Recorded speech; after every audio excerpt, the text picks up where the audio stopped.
So Vegan Gains has recently made a lot of debates and videos about whether we should or shouldn't kill all of the predators in the world, with him of course being in favour of it. His argument is basically utilitarian, with him saying that how does it make sense for, say, one lion to live when it has to kill 50, 60, 70 gazelles throughout its lifetime? So wouldn't it be better to kill that one lion if it saved the life of 70 gazelles? Similarly, if you were talking about a wolf or a fox, wouldn't it be better to kill a fox to save the life of 70 rabbits? Wouldn't it be better to kill a shark to save the lives of probably dozens of hundreds of fish? So that's really where he's coming with the argument, and I've seen a few of his debates, I've seen a few of his videos talking about it, and I've been extremely disappointed, not necessarily in him, but in the people he's been talking to, and the people he's been debating, because even the ones that have came to the debate with some knowledge that this is what he wants to talk about, this is kind of his new thing, they've just been completely inept. They've had no argument against him.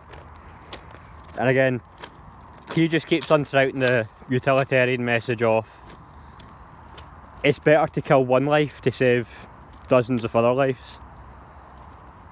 And I don't really have an argument against that.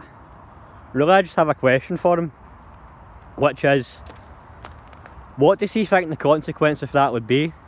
If, as he's proposing, and of course this is completely hypothetical, but he's proposing to kill all of the predators, so again, sharks, wolves, bears, alligators, just all of the predators in the world, because from the utilitarian perspective, less animals would die, more animals would live, and there'd be greater kind of happiness in the world amongst those animals. But again, what's the consequence of that? Where would that lead in, say, 100 years if it was done? 1,000 years, 10,000 years, 1,000,000 years, and 1,000,000,000 years? Because if we're talking about something like this, the hypothetical of killing all of the world's predators, or at least most of them, the consequences are not something that's going to be felt in 10 years or 100 years or even 1,000,000 years. We're really talking about consequences that are going to be felt within the next 1,000,000,000 years, by the time that we're long gone.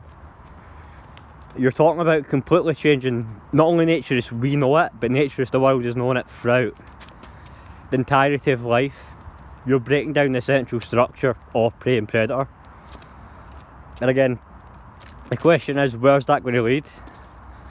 If you want to look in terms of evolution, we do have some examples. You can look at the Kiwi, which is a kind of small flightless bird that's native to New Zealand. What happened to the Kiwi is, because naturally there's no predators in New Zealand, there's no foxes or wolves or kind of eagles or anything else for it to kill it. Over countless generations, several centuries, the Kiwi slowly evolved to be less and less intelligent, to be more docile, to be less strong. I believe that they could fly, but now they can't. And when they are encountered with some kind of danger, some kind of predator, some kind of threat, they literally don't do anything. They're completely docile. All they really do is kind of eat and just exist. That's it, they just exist. Because there isn't that kind of motive, that push from evolution, that kind of, the thing that spurs them on to be better, to be greater, to fly, to be intelligent, to be agile, to have problem solving skills. So without that, they've kind of de-evolved in a way. You can look at the analogy of the fish in the cave. Basically the analogy is, if you have a bunch of fish and you have them in a cave that's completely dark, and you have one fish that's blind and the rest of them can see, the fish that's blind, well, outside of the cave would be the disadvantage. Inside of the cave, the fish that's blind is actually an advantage.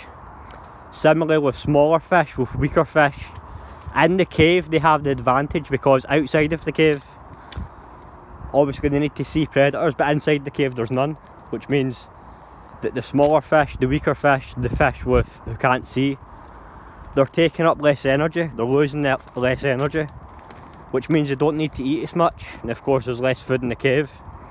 Because they don't need to eat as much, because they don't use as much energy, they live for longer, it takes less to sustain them. So over countless generations, the smaller fish, the weaker fish, the fish with more partial sight actually become to dominate the stronger fish, the smarter fish, the more agile fish, the better fish.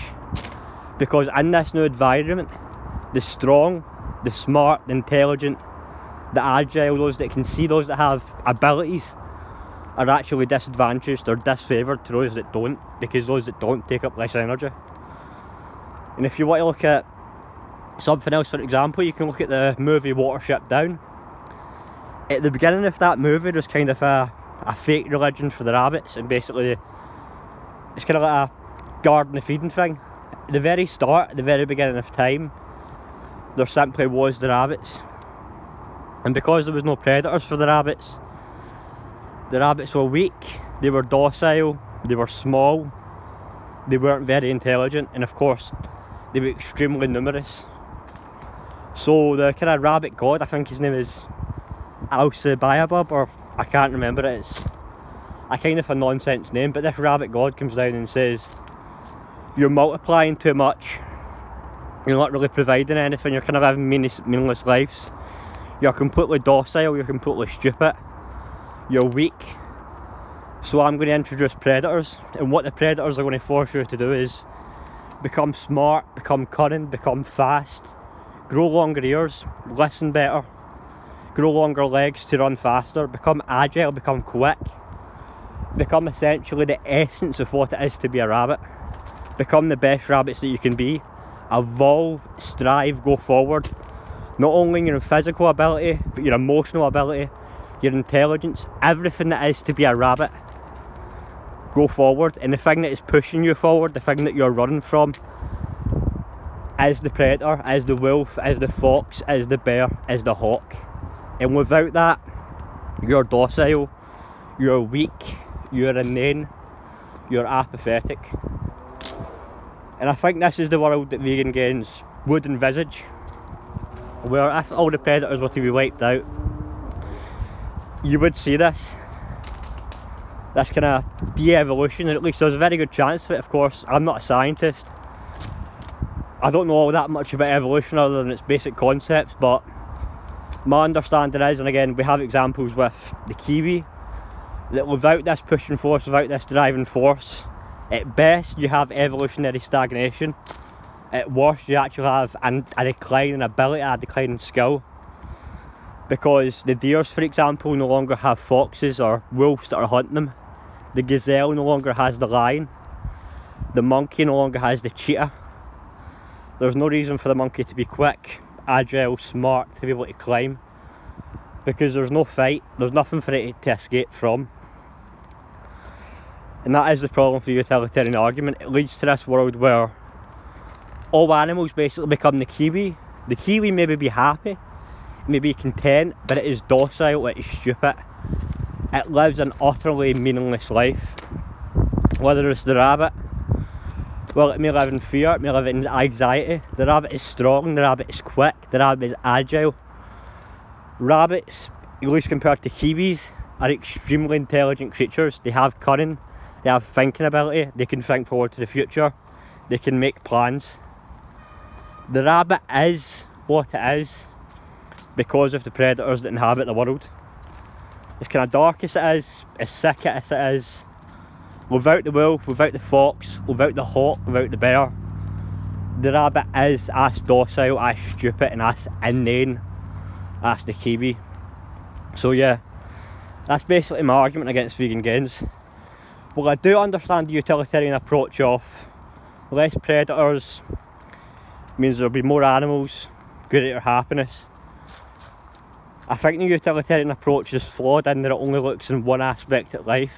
It only favours one aspect, which is maximum happiness, maximum life, where struggle, strife, pain, suffering, as hard as they can be, they're required to add in that extra third factor that makes life worth living, which is advancement, which is pride, which is moving forward, becoming better, not only as a person, or as a rabbit in this case, but as a species, evolving, progressing. Without the predator, without the suffering, without the pain, without the anguish, as dark as it is, you have nothing, you have no improvement, you have no advancement. You have stagnation, you have docility, you have weakness. You have ultimately the Kiwi as opposed to the rabbit.